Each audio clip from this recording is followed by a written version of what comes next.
I'll tell you, it's actually funny. You know what? That's actually how I judge black guys now. When I first came to the city, like, all black people scared me. No, I was like the typical white dude from like the suburbs, you know what I mean? Had no frame of reference, you know? So my only frame of reference with black people was like, remember those early 90s gangster rap videos? Throw the fucking LA riots in there, man. It was fucking horrible PR. Watching the videos, look, he's got a nice car, he's got all the women, and he's still fucking mad. These black dudes are never happy. But after 10 years of living in the city, this is how I narrow it down.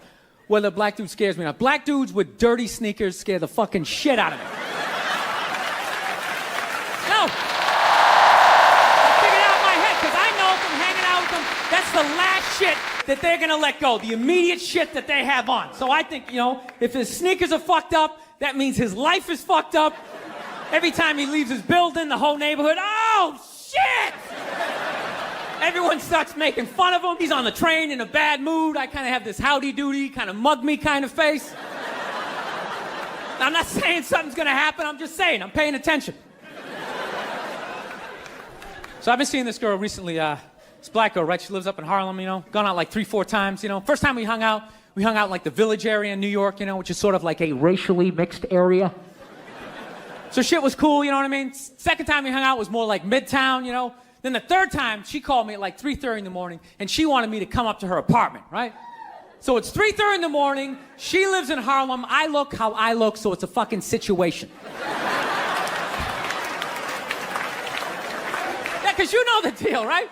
Basically, a white dude feels comfortable up to about like 98th, 99th Street, you know what I'm saying? The second the streets start getting into like triple digits, like 100, 101st Street, start getting like a little asthma, like, ah, fuck, I'm starting to get a little high up here. You feel that little tightness in your chest? Can you feel that? 106th Street, you're like leaning on shit like, dude, where'd all the cabs go? How come there's no taxis up here? Dude, what's a bodega? I don't know what that is. Let's get the fuck out of here. So I'm praying to God she's gonna tell me to take the subway, get off at like 105th Street, 103rd, you know, which is like the first stop in Harlem where I can still look over my shoulder and see like all the white people like disappearing over the horizon, you know? But she goes, no, man, you want to get on the Uptown 2-3 train, you want to get off at 125th Street. I'm like, God, fuck, 125th Street.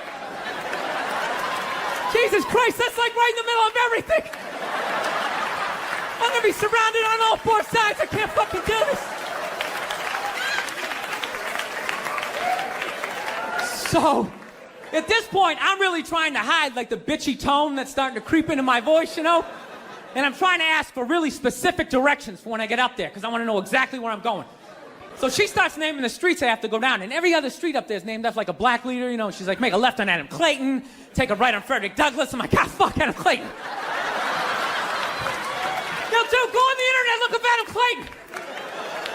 Did he kill a bunch of white people during the slave revolt? Dude, I ain't going up there till I know what Adam Clayton did. Fuck this shit.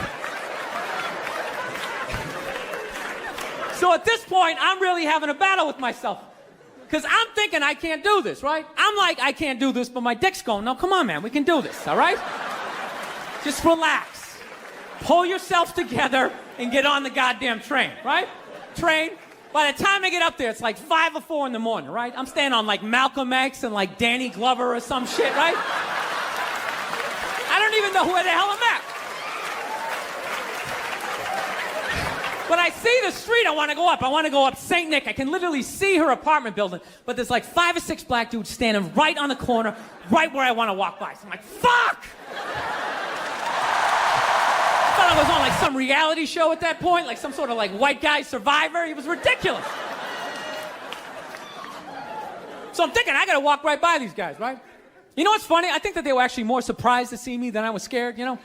And I was really, really scared, you know, but I'm also really, really white, you know? Like shockingly Caucasian. You know what I mean? Like if you're not ready for me, I can like surprise you. No, especially if you live up there. You've probably seen a white person for hours, possibly days. So when I show up, it's almost like magical, like a leprechaun came out of nowhere, you know? Felt like I should have had like a little pot of gold, like a rainbow behind me. Top of the morning to you, latte. Kind of dance my way. Pretend like I know the groups, you know what I mean? It's just getting there that's a fucking pain in the ass. But you know, I don't get mad at it, because I figure, you know, black dudes gotta go through the same shit though, right? When you go out to the suburbs, go fuck a white girl, right? Just that same awful feeling of just leaving your people behind, you know, just less and less of you as you're fucking driving out there. Probably start off lean and you're all fucking cool. 20 minutes in, you're driving like 10 and 2, the radio's out, like, dude, I don't like this shit. I don't like this shit at all. There's too much grass, I don't see any rims. This is fucked up. None of the windows are tinted. I can clearly see white people in every car. This is fucked up. Listen, you guys were awesome. Thank you so much for coming out. South, man, I had a real weird experience last time I came down here. I was in Nashville, right? Sort of an awkward social situation, right? I'm sitting at this bar. There's this white dude sitting like 2 stools away. I don't know him. He doesn't know me. And that Terrell Owens story was in like sports news. So I try to make conversation. I'm like, man, look at this guy. This guy just signed a $40 million contract. He's already bitching, man. How much money do you need to make? And the dude looks at me, he's like, you know what I say? And then he looked over his shoulder, which I now know is the telltale sign that the N-word is coming, and it's coming hard. Oh yeah, it's not gonna be pronounced with the A, it's gonna be with the R, and he hit the R, he like stuck the landing. It was like a dismount, Klan members high-fiving in the background, like doing the wave. Just out of nowhere, so now immediately I'm looking over my shoulder like, dude, what the hell are you doing? You know what I mean? I'm waiting for like this hail of black fists to come raining down on top of me. I hate when people do stuff like that. That dude made me part of like a potential ass kicking that I had nothing to do with. You don't do shit like that. He just had that word, hot potato, just threw it in my lap. Like, trying to pass it down to the next white dude. I hate when people do that, man. You know, it's like, dude, feel me out first. Ask some questions. Do you like to fish? Have you ever fucked your sister, right? I start rattling off answers, then you go old school. You give me a pamphlet, you tell me about your militia. Don't just dive into it. That dude was one of the angriest people I ever met. I should have known that word was coming, because he was just watching Terrell, right? Anytime I would bring up, look at man, that guy's talking trash, he would just like flip out. He won't shut up! You know those people get like so mad they're not even looking at you? Their eyes are up, you just shut up and play the game! You know what's funny? I don't even like Terrell, but now I love the guy. Because every time I see him talking trash, I know this idiot in Nashville is just losing his mind, like kicking over his kitchen TV. Shut the fuck up!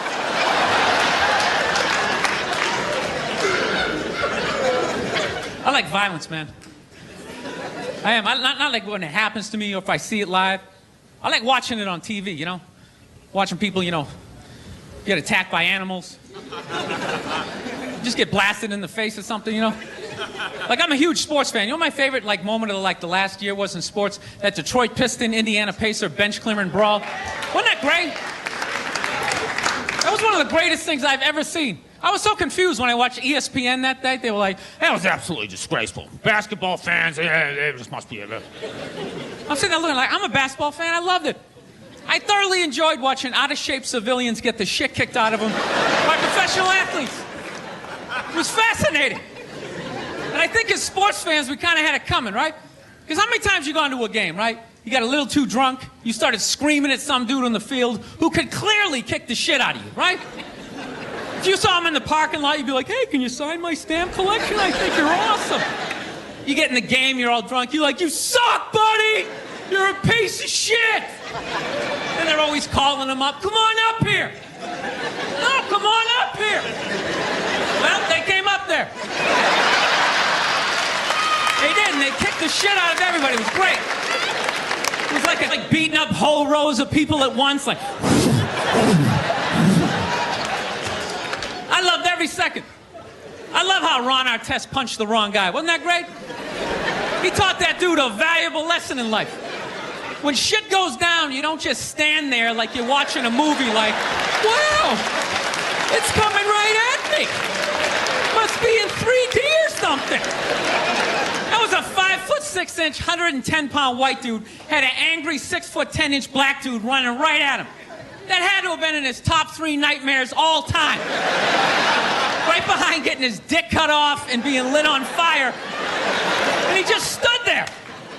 He's like trying to explain himself. Well, I still have the liquid in my cup, so there's no way I could have... He's an idiot. I'm the same way, right? There's always like 3 white dudes, and the one white dude in the middle, he's always like the guy with like the theory. You know, he's always like, it seems these African-American athletes, they seem to have this quick twitch muscle fiber. You know, there's a slow twitch, and there's this quick twitch. And the second the dude says that, like the other 2 white dudes start like sliding out of frame, like, okay, this guy's getting fired, and I'm not going to be part of this highlight. Nice knowing you, Ned. Keep that seat warm, right? And the dude in the middle, he's just like hell-bent on getting fired. You know, he starts like bringing up slavery. And evidently they were breeding the strongest man with the strongest woman and that quick twitch. And literally 20 minutes later, that dude's on TV. He's like fired, right? He's crying. His family's standing there. He's got like a box of shit from his desk with like an Emmy sticking out. He's like, I don't know what I said. I was just talking about the quick twitch and the slow twitch. And I wasn't just trying to make a point. No, I love that. I love seeing people mess up their careers like that. It's just funny to me. Plus, I gotta admit, as a white dude, on some level, I have to believe in that theory, because it's like, are white dudes that bad at basketball? I can't even watch the NBA anymore, man. It's like every highlight, the white dude's like that, the black dude has like his nuts in his face. Fucking blah! I'm just sitting at home like, for the love of God, tackle the guy. Jesus Christ, get out of the way. Do you ever get tired of those 2 nuts flying over your head? You know you're gonna be on SportsCenter. Just get out of the way. Dude, I'm telling you, there's gotta be something to that theory. I saw this show one time on runaway slaves. It was one of the most amazing programs I've ever seen in my life. Dude, when you ran away as a slave, you just didn't run to the end of the driveway and be like, fuck that job. Just start walking down the street. Dude, you had to like run through whole states. There's dogs chasing you, you're hurdling shit, you're swimming. Those were the first fucking triathletes.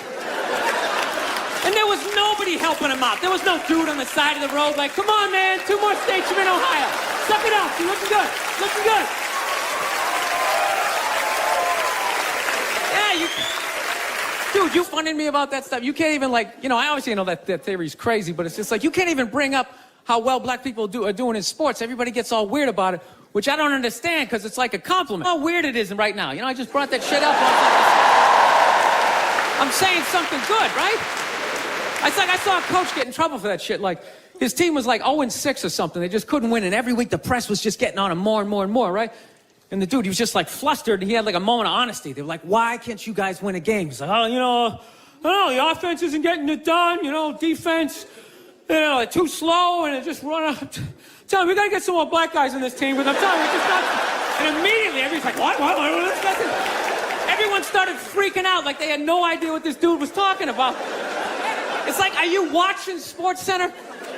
Or do you see the Olympics? Like, I love the 100-meter dash, right? There's always like 9 black dudes and